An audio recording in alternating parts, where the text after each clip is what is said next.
déjà, il est menacé dans de nombreux pays du monde, en Europe même, en Italie, en Hongrie, en Pologne. Et en France aussi, vous avez encore des personnes qui remettent en cause le droit à l'avortement. Vous avez par exemple eu cette action qui a eu lieu sur Paris où des personnes ont collé des stickers anti-avortement au milieu de la capitale. Et ça n'a pas plus indigné que ça.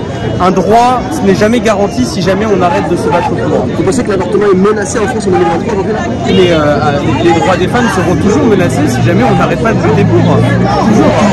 Et d'ailleurs, c'est parce que nous estimons que ce droit est menacé que nous portons la constitutionnalisation de l'avortement. Emmanuel Macron l'a promis en mars, ça fait 6 mois. Comment? Emmanuel Macron l'a promis en mars, ça fait 6 mois. Oui, mais Emmanuel Macron, il promet beaucoup de choses et après, rien ne se passe. Donc nous continuons d'exiger la constitutionnalisation du droit à l'avortement. Vous savez que c'est compliqué, qu'il faudrait les 3/5 du Parlement et qu'il ne les a pas.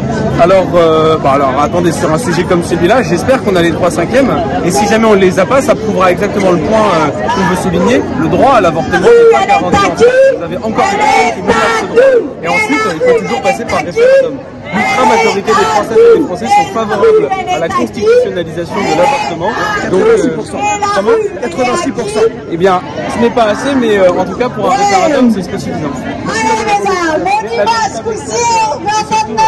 Celle à qui on doit beaucoup sur le combat pour la constitutionnalisation de l'avortement, c'est Mathilde Panot, elle est derrière. À quoi ça sert de manifester pour un droit qu'on a en France depuis 5 ans? Alors, ça sert parce que déjà, le droit à l'avortement, s'il est garanti en France, est remis en cause dans beaucoup de pays, notamment aux États-Unis, qui a eu un effet déflagrateur, mais aussi en Europe. Je pense notamment aux femmes italiennes, pour lesquelles le droit à l'avortement concrètement est remis en cause, aux femmes polonaises, où 6 femmes sont d'ores et déjà mortes depuis que l'avortement est quasi interdit en Pologne, hongroise, où en Hongrie on oblige les femmes à écouter le cœur du fœtus avant de pouvoir avorter. Donc on a un contexte international qui est extrêmement défavorable aux droits des femmes, et à chaque fois qu'il y a un sursaut réactionnaire dans un pays, c'est d'abord les droits des femmes qui sont attaqués. Mais y compris en France, on a des mouvements anti-choix et anti-droit qui sont organisés, qui sont fortement financés, et on a par ailleurs depuis un an 88 députés Rassemblement National à l'Assemblée nationale. Et quand vous écoutez un Jordan Bardella par exemple, qui explique qu'il veut prendre modèle sur la Hongrie, alors qu'en Hongrie, on oblige les femmes qui décident de mettre un terme à une grossesse d'écouter le cœur du fœtus avant de pouvoir le faire, eh bien je suis inquiète aussi du développement de ces mouvements anti-choix et anti-droit. Emmanuel Macron a promis la constitutionnalisation lors de l'hommage à Gisèle Halimi, c'était en mars dernier, le 8 mars. Exactement, l'année dernière, nous avons gagné 2 votes historiques. Le premier était à notre initiative du groupe parlementaire de la France Insoumise en novembre 2022, où l'Assemblée nationale a voté la constitutionnalisation du droit à l'IVG.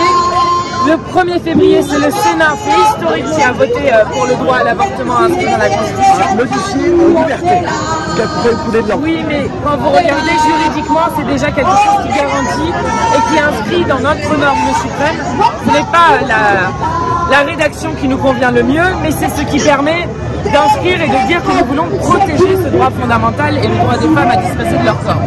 Ensuite, le 8 mars. Pourquoi ça me Emmanuel Macron a promis que ça se ferait dans les prochains mois. Et depuis, on attend les actes et il n'y a rien. Alors, ma conclusion, moi, c'est que je pense que Emmanuel Macron bloque cette inscription dans la Constitution. Pourquoi? Je ne sais pas pour quelle raison. Je ne sais pas pourquoi ça bloque. Mais il est évident que le gouvernement a dans sa main la possibilité de faire un projet de loi et d'inscrire extrêmement rapidement le droit à l'avortement et aussi d'envoyer un signal à toutes les femmes qui se battent dans le monde pour le droit à disposer de leur corps. Je le dis juste, Emmanuel Macron a la possibilité de faire de la France une nation pionnière sur les droits des femmes. Il pourrait être le président, s'il le voulait, du premier pays au monde à inscrire le droit à l'avortement dans sa constitution. S'il ne veut pas le faire, nous continuerons à le faire, y compris peut-être par la voie parlementaire. Est-ce que vous faites ça aussi parce que vous avez peur, si Marine Le Pen devient présidente de la République en 2027, qu'elle supprime le droit à l'avortement pour les femmes? Alors, j'espère que jamais dans mon pays, Marine Le Pen n'arrivera au pouvoir et que les fascistes prendraient la main sur ce pays. Et quand vous entendez ce que dit Jordan Bardella, en disant « je veux prendre exemple sur la politique de la Hongrie », oui, ces gens sont des opposants, sont des gens qui veulent faire du mal aux droits des femmes, et on le voit sur l'ensemble de leur vote au Parlement européen comme en France, et donc il faut les arrêter, il faut leur infliger une défaite, et je crois que le fait de l'inscrire, alors aucun marque n'est assez puissant pour que le droit à l'avortement ça garantit tout le temps, mais c'est quand même plus compliqué de changer une constitution que de changer une simple loi, et donc oui, y compris face au danger de l'extrême droite, je crois qu'il est important de l'inscrire dans cette constitution. Merci de m'avoir répondu.